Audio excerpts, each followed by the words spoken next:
ভগবানের 12টি সাধনার নির্দেশ নিয়ে আলোচনা চলছে।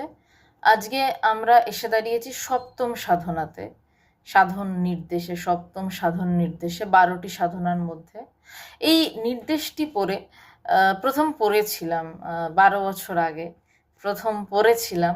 তারপর কারণ হচ্ছে মায়ের বাড়িতে বা যে কোনো আশ্রমে আমাদের ঢোকার মুখে এই সাধনাটি লেখা আছে এবং বর্তমানেও আছে। আমি কেন অবাক হয়েছিলাম, তারপর তো ভগবানের মুখে শুনি। কেন অবাক হয়েছিলাম আগে বলি। আহ, সাধনাটি হচ্ছে অভ্যাস করতে হবে ভালোবাসার। ভগবানের সপ্তম সাধনা যে নির্দেশ সেটি হলো অভ্যাস করতে হবে ভালোবাসার। আমার পরে মনে হয়েছিল, প্রাথমিক বেশ কয়েক বছর এটা আমার মানসিক অবস্থা ছিল যে ভালোবাসা তো একটা স্বতঃস্ফূর্ত ব্যাপার। আমি কাকে ভালোবাসা আসছে আমার ভিতর থেকে, সেটা তো এটা একদম প্রাথমিক দিকের কথা আমি বলছি আমার নিজের। তাহলে সেটাকে আবার অভ্যাস করতে হবে কেন? একটা সময় পর গিয়ে বুঝলাম যে ভগবান এমনি এমনি কিছু বলেননি। সত্যি ভালোবাসাটাও একটা অভ্যাসের মতন, ভালোবাসার চাষ করতে হয়।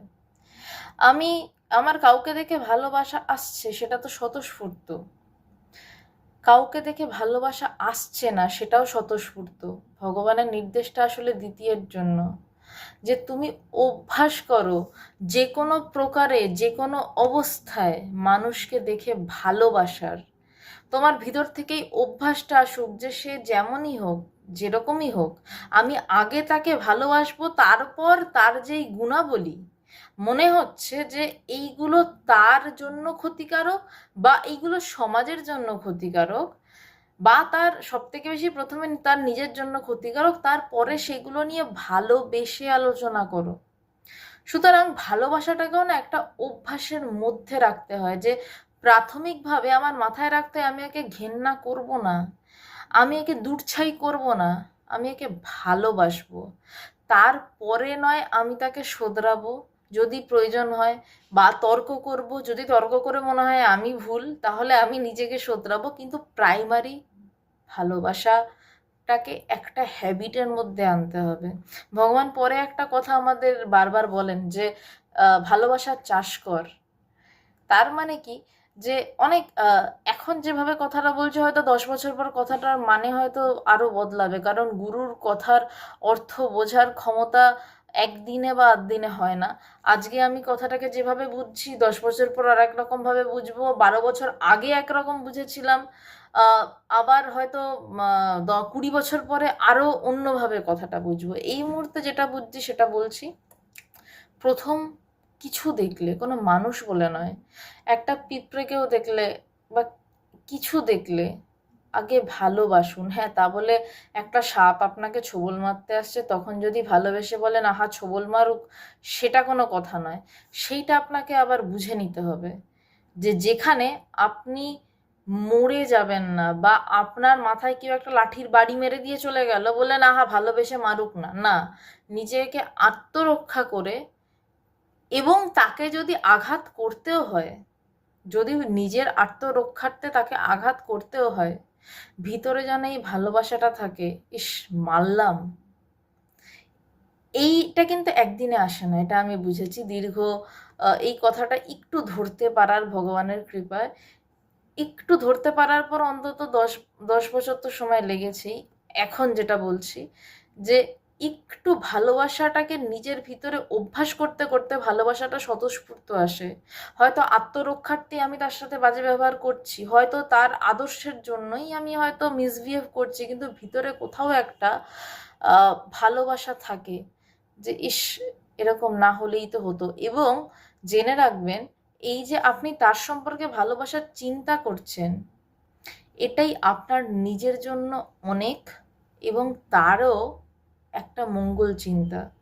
কারুর সম্পর্কে কারুর কাছে কিছু ভালো না করতে পারেন, কিন্তু তার মঙ্গল চিন্তা অবশ্যই করতে পারেন। একটা সাপ আপনাকে আবারও বলছে ছোবল মারতে এলে তাকে মারতে পারেন, কিন্তু তারপর যেন মানে মারার সাথে সাথে বা মারার সাথে সাথে তো ওরকম কিছু হয় না, কারণ তখন ভয়ই প্রাণ ওষ্ঠাগত। তারপর যেন ভিতরে একটা চিন্তা আসে আহারে মরে গেল। এই মঙ্গল চিন্তাটা কিন্তু আপনার জন্য রক্ষাকারী, আবার ধরুন কেউ আপনার সাথে ক্রমাগত বাজে ব্যবহার করছে, ক্রমাগত, আপনি তাকে ভালোবেসে বুঝিয়ে মিষ্টি করে কোনোভাবেই কিছু করতে পারছেন না, প্রয়োজনে আপনাকেও তার সাথে বাজে ব্যবহার করতে হচ্ছে, কিন্তু ভিতরে যেন এই অনুভবটা থাকে, ইস আমি তোকে ভালোবাসতে চাই, এই চিন্তাটা আপনার জন্য হিতকারী।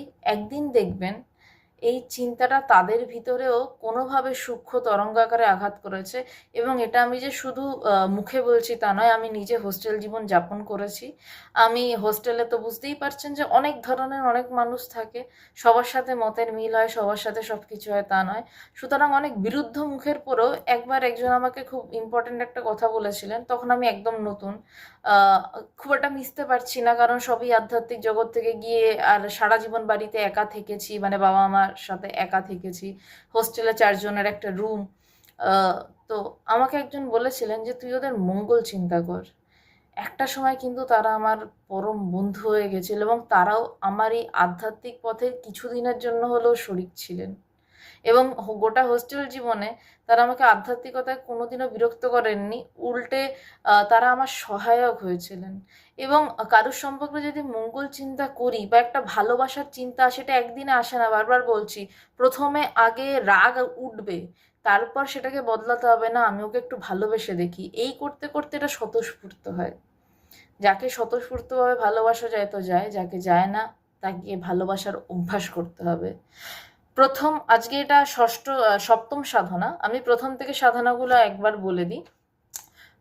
করতে হবে ধ্যান, প্রথম। দ্বিতীয়, পড়তে হবে বেদান্ত। তৃতীয়, খেয়াল রাখতে হবে শরীর। চতুর্থ, রোধ করতে হবে অপচয়। পঞ্চম, ভাবতে হবে পরের কথা। ষষ্ঠ, হতে হবে স্বনির্ভর ও অকপট। সপ্তম, অভ্যাস করতে হবে ভালোবাসার। এবং এই সবগুলি আলোচনা এই অ্যাপারেন্টলি অধ্যস্ত চ্যানেলে রয়েছে, আপনারা চাইলে দেখে নিতে পারেন। ধন্যবাদ।